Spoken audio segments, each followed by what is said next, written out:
Hello દોસ્તો, આજે આપણે જોવાના છે કરંટ ટોપિક જે ઇસરોનું ધ સ્પેડેક્સ મિશન કેમ મહત્વપૂર્ણ છે એના વિશે. તો આપણે વિડીયો ચાલુ કરીએ એના પહેલાં જો તમે ચેનલને સબસ્ક્રાઈબ ના કરી તો સબસ્ક્રાઈબ કરી દેજો, વિડીયો લાઇક કરી દેજો અને તમારા મિત્રો સુધી શેર કરજો. તો જોઈએ આપણે આજનો ટોપિક. તો ચાલો શરૂ કરીએ. પહેલાં થોડા આ મિશન વિશે માહિતી જોઈ લઈએ કે આ મિશન છે શેનું. અને તો જોઈએ 3 ડિસેમ્બર 2024ના રોજ ધ્રુવીય ઉપગ્રહ પ્રક્ષેપણ વાહન એટલે કે PSLVના C-60 મિશન દ્વારા 220 કિલોગ્રામ વજનના 2 ઉપગ્રહોને ભ્રમણ કક્ષામાં સ્થાપિત કરવામાં આવ્યા. તેઓ ઇસરોના પ્રથમ અવકાશ ડોકિંગ પ્રયોગ એટલે કે સ્પાર્ડેક્સના ભાગરૂપે એકબીજા સાથે ડોક કરવાનો પ્રયોગ હાથ ધરવા માટે અને લોન્ચ કરવામાં આવ્યા હતા. સ્પાર્ડેક્સ અથવા તો સ્પેસ ડોકિંગ એક્સપેરિમેન્ટ એ ભારતીય અવકાશ સંશોધન સંગઠન એટલે કે ઇસરો દ્વારા વિકસિત એક ટ્રીન સેટેલાઇટ મિશન છે, જેનો ઉદ્દેશ ઓર્બિટલ રેન્ડવર્સ ડોકિંગ, ફોર્મેશન ફ્લાઇંગ સંબંધિત ટેકનોલોજી વિકસાવવાનો, જેનો ઉપયોગ માનવ અવકાશ ઉડાન, અવકાશમાં ઉપગ્રહ સેવા અને અન્ય નિકટતામાં થઈ શકે છે. આ મિશન ભવિષ્યના અનેક લક્ષ્યોને પ્રાપ્ત કરવા તરફ એક મહત્વપૂર્ણ પગલું છે. ચંદ્રના નમૂના પાછા લાવવા, અવકાશ મથક સ્થાપિત કરવા અને ચંદ્ર પર માનવ મોકલવા. લોન્ચ વ્હીકલના ચોથા તબક્કાનો ઉપયોગ 24 પ્રયોગો કરવા માટે પ્લેટફોર્મ તરીકે કરવામાં આવશે, જેમાં સ્ટાર્ટઅપ દ્વારા ઘણા પ્રયોગોનો સમાવેશ થાય છે. સ્પાર્ડેક્સમાં સંશોધન IMS-1 વર્ગના 2 ઉપગ્રહો SDX-01 અને SDX-02, જે દરેકનું વજન 220 કિલોગ્રામ, એક ચેઝર તરીકે કાર્ય કરે છે અને બીજો ટાર્ગેટ તરીકે કાર્ય કરે. આ બંનેને PSLV મારફત સહયાત્રીઓ તરીકે એકસાથે લોન્ચ કરવામાં આવ્યા હતા. હવે જોઈએ આનો ઉદ્દેશ શું છે. તો કે 2 ઉપગ્રહોનું સ્વાતંત્ર્ય ડોકિંગ, ડોક કરેલા અવકાશયાનો અને વિદ્યુત ટ્રાન્સફર ચકાસણી, ડોક થયેલા હોય ત્યારે સંયુક્ત અવકાશયાનનું નિયંત્રણ, પછી અનડોટ કર્યા પછી સ્વતંત્ર ઉપગ્રહો તરીકે કાર્ય કરવું અને તેના પેલોડનું સંચાલન કરવું. હવે આ સ્પેસ ડોકિંગ શું છે. તો કે ડોકિંગ એક પ્રક્રિયા છે જેમાં 2 ઝડપથી ગતિશીલ અવકાશયાનને એક જ ભ્રમણ કક્ષામાં ખસેડવામાં આવે છે, પછી એકબીજાની નજીક લાવવામાં આવે છે અને અંતે ડોક કરવામાં આવે છે અથવા એકબીજા સાથે જોડવામાં આવે. ડોકિંગ એવા મિશન માટે જરૂરી છે જેમાં ભારે અવકાશયાન અને સાધનોની જરૂર હોય, જે એક જ વારમાં લોન્ચ કરી શકાતા નથી. ઉદાહરણ તરીકે ઇન્ટરનેશનલ સ્પેસ સ્ટેશન એટલે ISS-માં વિવિધ મોડ્યુલનો સમાવેશ થાય છે, જે અલગ અલગ લોન્ચ કરવામાં આવ્યા હતા અને પછી અવકાશમાં એકસાથે લાવવામાં આવ્યા હતા. ISS પર સમયાંતરે અવકાશયાત્રીઓ બદલતા રહે અને પૃથ્વી પરથી પુરવઠો સમયાંતરે પહોંચાડવામાં આવે છે. આ માટે પૃથ્વી પરથી મોકલેલું મોડ્યુલ તેની સાથે ડોક કરવામાં આવે.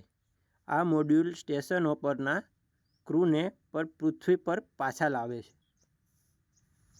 સ્પાર્ડેક્સ મિશન દરમિયાન શું થશે.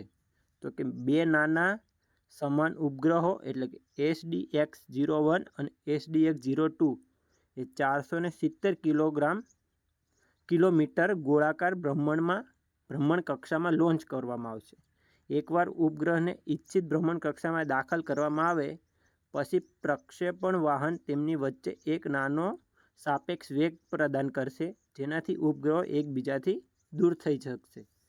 એક દિવસમાં ઉપગ્રહો વચ્ચે 10થી 20 કિલોમીટરનું અંતર થઈ ગયા પછી SDX-02 એટલે લક્ષ્ય ઉપગ્રહ પરની પ્રોપલ્સ સિસ્ટમ શરૂ કરવામાં આવશે. પરિણામે ઉપગ્રહો વધુ દૂર જવાનું બંધ કરશે અને પછી તે જ ભ્રમણ કક્ષામાં એક સમાન વેગ સાથે એકબીજા વચ્ચે 20 કિલોમીટર અંતર રાખીને આગળ વધશે. SDX-01 એટલે ચેઝર ઉપગ્રહ પછી ધીમે ધીમે 2 ઉપગ્રહો વચ્ચેનું અંતર ઘટાડવાનું શરૂ કરશે અને અંતે લક્ષ્ય ઉપગ્રહ સાથે જોડશે. ડોકિંગ પ્રક્રિયાનું નિરીક્ષણ કરવા માટે વિડીયો કેમેરા ટિલ્ટ મિકેનિઝમનો ઉપયોગ કરવામાં આવશે. ડોકિંગ પૂર્ણ થયા પછી ઉપગ્રહો એકબીજા વચ્ચે વિદ્યુત શક્તિ ટ્રાન્સફર કરશે. ત્યારબાદ ઉપગ્રહો અનડોક કરશે અને આગામી 2 વર્ષ સુધી આ પ્રયોગ કરવા માટે અલગ અલગ ભ્રમણ કક્ષામાં જશે. ચેઝર એટલે કે SDX-01માં ઉચ્ચ રિઝોલ્યુશન કેમેરા છે, જે સર્વેલન્સ કેમેરાના લઘુચિત્ર સંસ્કરણ જેવો છે. ટાર્ગેટ ઉપગ્રહ SDX-02 એક મલ્ટીસ્પેક્ટ્રલ પેલોડ વહન કરશે, જેનો ઉપયોગ કુદરતી સંસાધનો અને વનસ્પતિનું નિરીક્ષણ કરવા માટે કરવામાં આવશે.